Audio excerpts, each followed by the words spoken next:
Hello friends, welcome back to my channel successful. जैसा कि हम लोगों ने अभी टैक्सोनॉमी में कशेरुकी प्राणी के बारे में पढ़ लिया था, आइए आज बात करते हैं आकशेरुकी प्राणी के बारे में। तो पिछली क्लास में हमने बताया था कि आकशेरुकी प्राणी दो तरीके से डिवाइड रहते हैं। पहला आपका जो होगा जो हो जाएगा प्रोटोजोआ और दूसरा हो जाएगा आपका मेटाजोआ। प्रोटोजोआ में हमने बताया था आपका एक ही संघ रहेगा, कौन सा? प्रोटोजोआ ही। लेकिन मेटाजोआ में आपके 9 संघ रहेंगे, टोटल 9 संघ आपके मेटाजोआ में आएंगे। तो स्टार्ट करते हैं अपन लोग सबसे पहले प्रोटोजोआ से।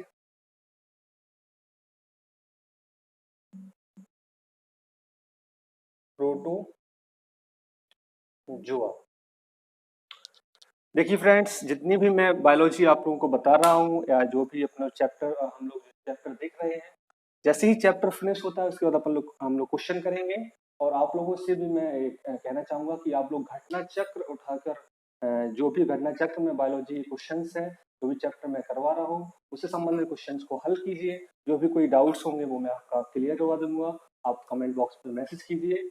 और घटना चक्र सबसे अच्छी किताब है और उसमें जो भी क्वेश्चंस जो भी दिए जाते हैं क्वेश्चंस, वो बहुत ही ज्यादा अच्छे क्वेश्चंस रहते हैं। और मैं वादा करता हूँ जो भी मैं यहाँ पे पढ़ाऊंगा, आपका एक भी क्वेश्चन घटना चक्र या किसी भी पीसीएस लेवल तक का जो क्वेश्चन होगा बायोलॉजी का, वो बाहर नहीं जाएगा। तो आइए चर्चा करते हैं हम लोग प्रोटोजोआ की। प्रोटोजोआ जो है, इसका सर्वप्रथम जो इसके बारे में जो बताया था वो साइंटिस्ट थे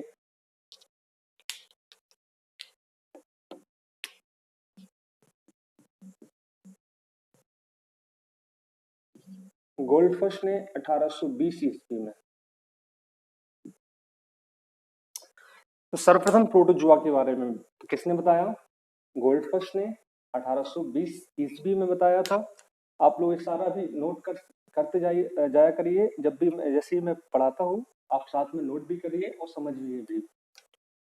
प्रोटोजोआ जो है वो गोल्डफिश ने 1820 में बताया। इसके बाद प्रोटोजोआ जो शब्द है वो दो शब्द आपका, एक प्रोटोस और एक आपका जून। इंग्लिश में लिख ले रहे हैं, प्रोटोस और जून। ये दो शब्दों से मिलकर आपका ये संघ बना है। प्रोटोस का मतलब होता है आपका प्रथम। क्या मतलब होता है? प्रथम। और जून का हम लोगों ने पहले भी पढ़ लिया है, जून का मतलब होता है जंतु, यानी प्रथम जंतु। तो प्रोटोजोआ को अब हम लोग क्या कहते हैं? प्रथम जंतु भी, इन्हें सृष्टि का प्रथम जंतु ही बोला जाता है।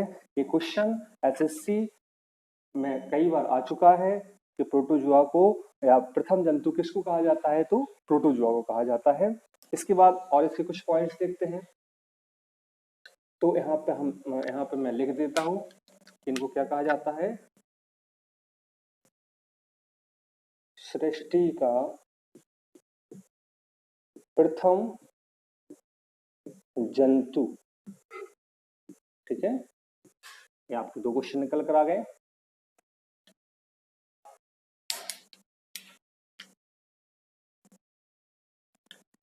इसके बाद तीसरा जो क्वेश्चन देखेंगे हम लोग प्रोटोजोआ जो है वो कैसे होते हैं? प्रोकैरियोटिक होते हैं, यूकैरियोटिक होते हैं? तो इसके बारे में मैंने पहले ही समझा दिया कि सारे कैसे होंगे? यूकैरियोटिक होंगे। कैसे होंगे?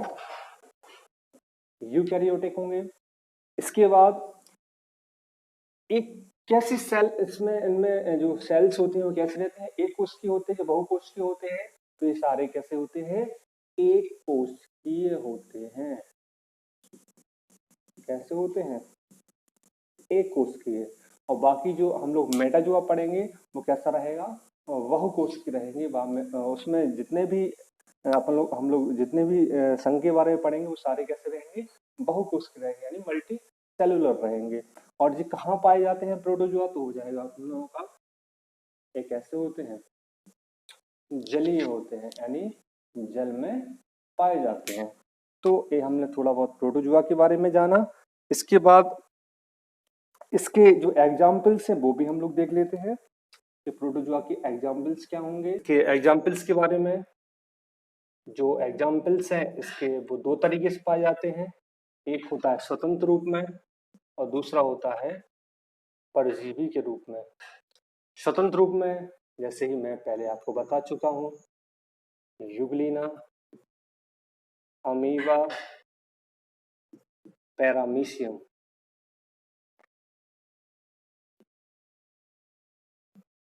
दूसरा जो परजीवी के रूप में है वो होते हैं आपके, पहला तो हो जाएगा आपका ट्रिप्नोसोमा, ट्रिप्नोसोमा।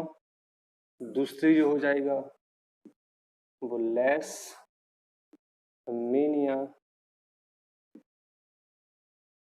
डोनावान। तीसरा जो हो जाएगा आपका एंट अमीबा।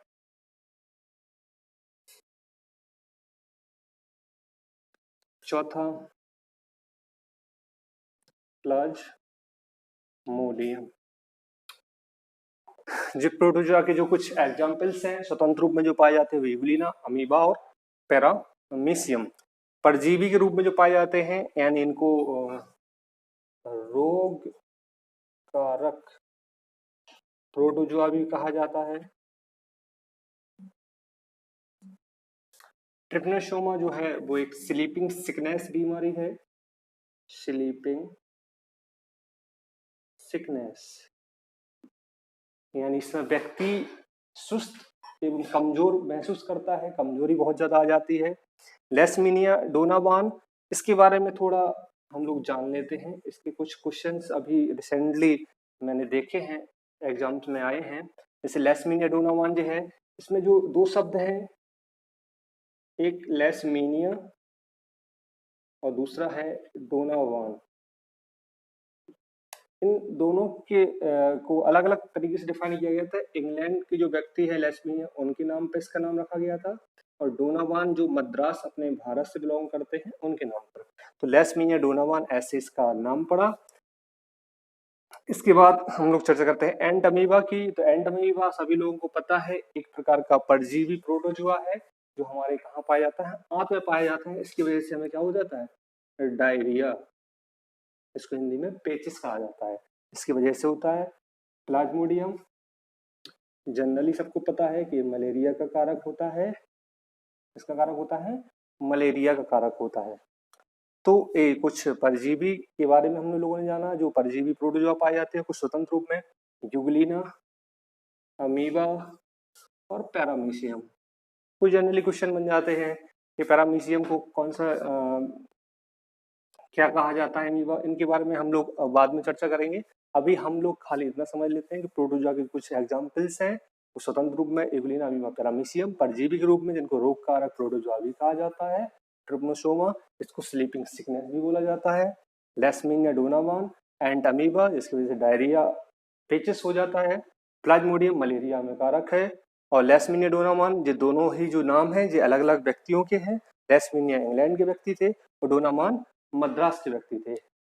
तो ये प्रोटोजोआ के बारे में हमने थोड़ा बहुत जाना।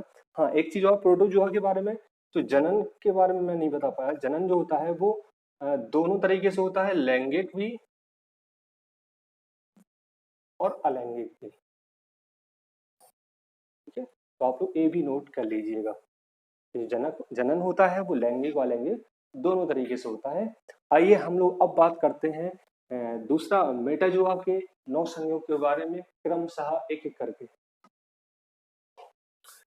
तो ये बात करते हैं मेटाजोआ के बारे में। मेटाजोआ का जो पहला संघ है वो पोरिफेरा है। पोरिफेरा संघ को जंतु जगत का स्पंज कहा जाता है। क्या कहा जाता है, स्पंज कहा जाता है। क्यों कहा जाता है स्पंज, क्योंकि जो इनकी जो बॉडी रहती है उसमें क्या रहते हैं, ऐसे छिद्र रहते हैं। ठीक है, क्या रहते हैं, छिद्र रहते हैं, और इन्हीं छिद्रों की मदद से इनका जो भोजन है और जो पानी है उसका ये लोग अवशोषण करते हैं। इसलिए इसको क्या कहा जाता है, स्पंज। स्पंज हम लोगों ने देखी है जो कैसी होती है, बिल्कुल से उसमें छिद्र होते हैं। अब इसका जो पोरिफेरा नाम है, जो पोरी और फेरा दो तरीके से डिवाइड होता है।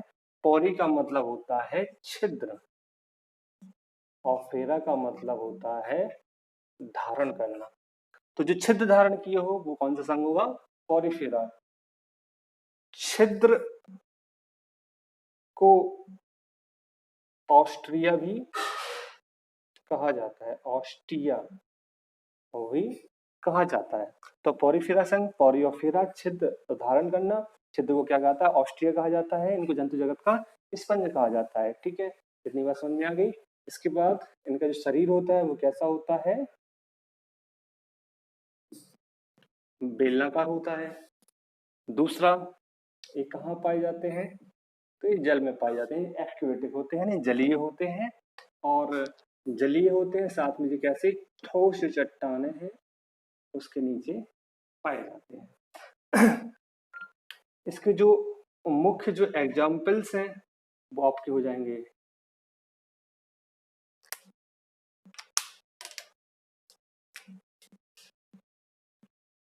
साइकोन, हाइलोनेमा, साइकोन हो जाएंगे, हाइलोनेमा हो जाएंगे, और एक आपका लाइको सोलोनिया।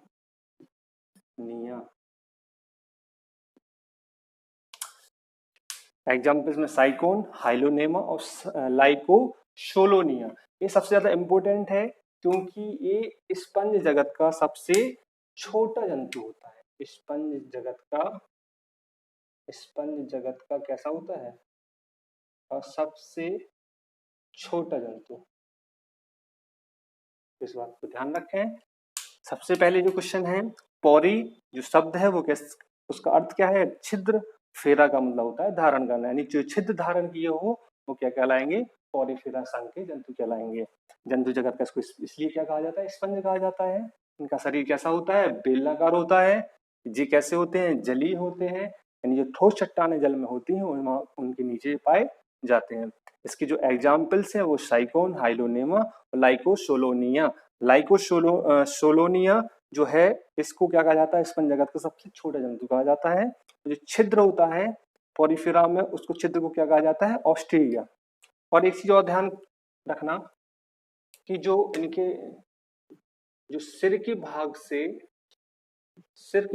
एक नली जाती है उसको ऑस्कुलम कहा जाता है।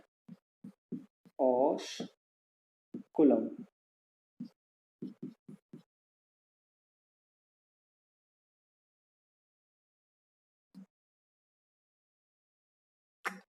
इस पे भी मैंने स्टार बना दी है। ये क्वेश्चन एग्जाम्स में आ चुके हैं।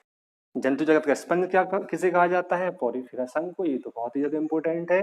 ऑस्ट्रिया क्या है? तो छिद्र को ऑस्ट्रिया कहा जाता है। इसके जो एग्जाम्पल्स हैं उसमें लाइकोसोनोलिया सबसे ज्यादा इंपॉर्टेंट, क्योंकि स्पंज का सबसे छोटा जंतु होता है। इसके बाद जो सिर के भाग से जो एक नली जाती है उसको क्या कहते हैं? ऑस्कुलम कहते हैं। तो ये आपका पोरिफेरा संघ हो गया। इसके बाद हम आइए दूसरा संघ देखते हैं, आपका सिलेंट्रेटा, या इसको निडेरिया संघ भी कहा जाता है।